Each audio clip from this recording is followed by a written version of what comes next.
इकडे सकाळ झाली, एक वृद्ध उठला, पहाटचा शुक्राचा तारा बघितला, रामचंद्र उठलेत का पाहतो तर काय, सीता दिसत नाही, राम दिसत नाही, लक्ष्मण दिसत नाही. सगळ्यांना त्याने उठवलं, जाणीव करून दिली, श्रीराम आपल्याला सोडून निघून गेला.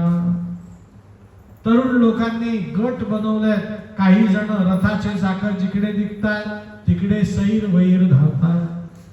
पण थोड्याच वेळात सगळे जण दमून थकून आलेत आणि सगळ्यांनी एकमताने निर्णय केला की श्रीरामचंद्र आपल्याला चुकवून पुढे निघून गेले. वृद्ध माणसाने सांगितलं, तो श्रीराम जाऊन जाऊन जाईल कुठे, त्या श्रीरामाला आपल्याशिवाय कोणी नाही आणि आपल्यालाही श्रीरामाशिवाय. तरुणांनो, धीर सोडू नका, तुम्ही श्रीरामांना शोधून काढा, तोपर्यंत आम्ही इथेच वास्तव्य करतो. जिथे राम दिसेल तिथे तुम्ही जाऊन त्याची चौकशी करून ते ठिकाण येऊन आम्हाला सांगा. सगळे तरुण लोक रामचंद्रांना शोधण्यासाठी निघाले, पण प्रभू रामचंद्र येऊन पोचले अयोध्येवरनं मजल दर मजल करीत प्रयाग क्षेत्री. कुठे आले? प्रयाग क्षेत्री. मोठी अडचण निर्माण झाली की प्रभू रामचंद्रांना गंगा नदी पार करायची. त्यांनी जानकी देवी लक्ष्मणा समवेत त्या गंगा नदीमध्ये स्नान केलं. त्या गंगेचं नाव आहे भागीरथी गंगा. कुठली गंगा? थोडीशी माहिती सांगतो. 4 युग आहेत, सत्ययुग, त्रेतायुग, द्वापर युग आणि कलियुग.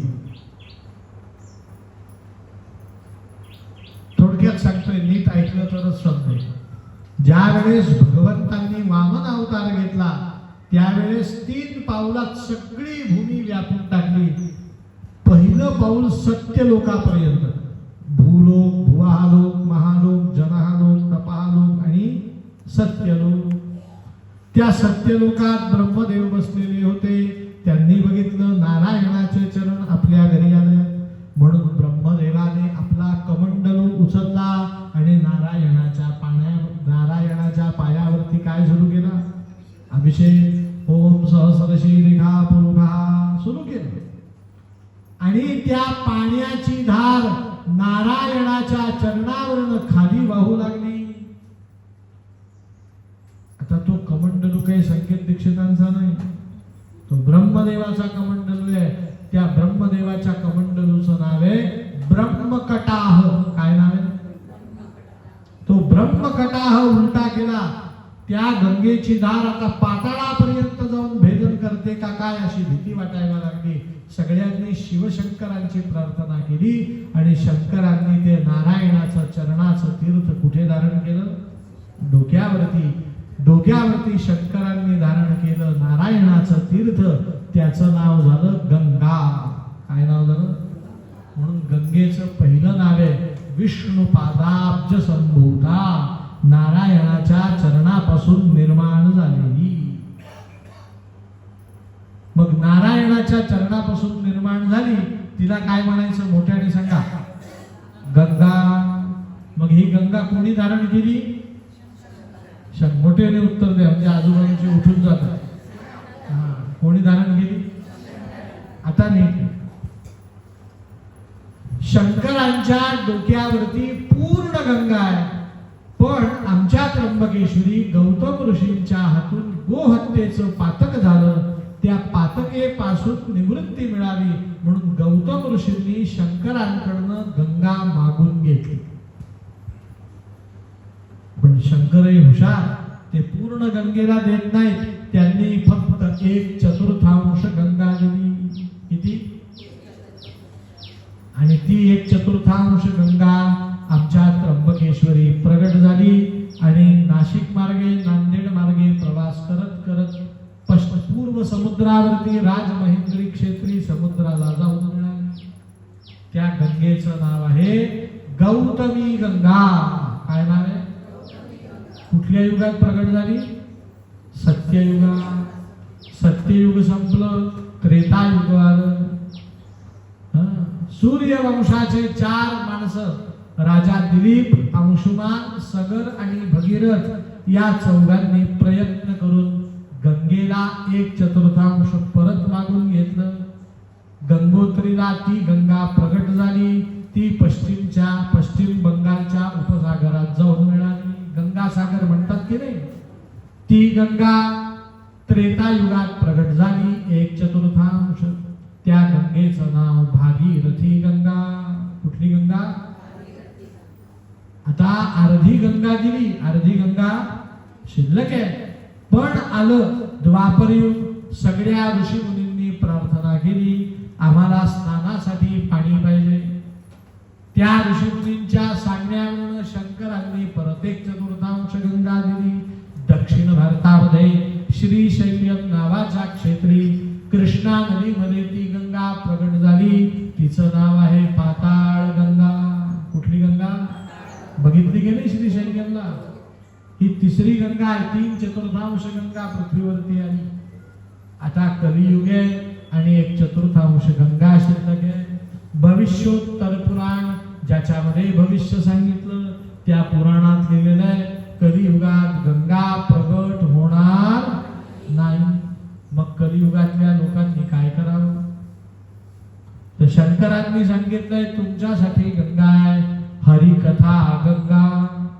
कुठली गंगा? आपण रामायण ऐकतोय, भागवत ऐकतोय, ही काय आहे? गंगा आहे. तुम्ही 3 तास गंगेत काय करत आहात? स्नान करत आहात. आणि गौतमी, भागीरथी आणि पाताळ या 3 गंगांपेक्षाही कलियुगातली ही कथा श्रेष्ठ आहे. म्हणे का बरं ही गंगा श्रेष्ठ आहे? म्हणे ती गंगा नारायणाच्या चरणापासून निर्माण झाली आहे आणि ही गंगा नारायणाच्या मुखापासून निर्माण झाली. मग चरणापासून निर्माण झालेली श्रेष्ठ का मुखापासून झालेली श्रेष्ठ? सांगा मोठ्याने. मुखापासून झालेली कधी श्रेष्ठ. म्हणून कलियुगातली ही गंगा श्रेष्ठ गंगा आहे, हरिकथा गंगा. आज प्रभू रामचंद्र सूर्यवंशातल्या भगीरथाने प्रगट केलेल्या भागीरथी गंगेवरती स्नान संध्या करतात. आपल्या पूर्वजांचं त्यांना स्मरण होतं. सीतादेवींनी घरून निघताना मुठभर तांदूळ घेतलेले. त्यांनी त्या तांदळाने गंगेची काय भरली? ती भरली. सांगितलं गंगामाई तुझ्या अलीकडे आम्ही उभं, आम्ही गंगेच्या खोऱ्यातच अयोध्येला मानतो. आज खरा आमचा वनवास सुरू होणार, कारण आम्हाला गंगा काय करायची आणि गंगा ओलांडली की आमचा प्रदेश राहणार. तुला मी प्रार्थना करते, उठी भरते, 14 वर्ष आमचा वनवास सुखरूप होऊ दे. परत येताना तुझी काय भरेल? ओटी भरेल. गंगेला नमस्कार केला. आता गंगा नदी ओलांडायची. प्रभू रामचंद्रांबरोबर फक्त 5 जण आहेत. श्रीराम स्वतः, लक्ष्मण सीता, 3 जण गुहक राजा आणि सुमंत. त्या गुहकाने सांगितलं रामचंद्रा गंगेचं पात्र मोठं खोल आहे. प्रयागला बघितलं ना तुम्ही, गंगा यमुना सरस्वती, पाण्याला वेग आहे. जानकी देवी बरोबर आहे. गंगा आपण नावेतनं पार करू. म्हणून गंगेच्या ऐन तीरावरतीच एका टेकडीवरती एक नावाडी होता आणि त्या नावाड्याची गंगा कुठे होती? पाण्यात. पण नावाडी नव्हता, नावाडी घरात होता. त्या गुहकाने हाक मारली, नावाडी दादा खाली या. नावाडी लगेच घरातनं बाहेर आला. येतानाच डोक्याला मुंडासं बांधत आला आणि येता क्षणी रामचंद्रांना पाहिलं आणि गुहकाला मोठ्या दरडावून विचारलं, का बरं बोलवलं मला? म्हणे हे अयोध्येचे राजपुत्र राम, लक्ष्मण आणि सीता यांना गंगा नदी पार करायची आहे. त्याने आपाद मस्तक श्रीरामांना न्याहाळून बघितलं आणि सांगितलं जमणार नाही.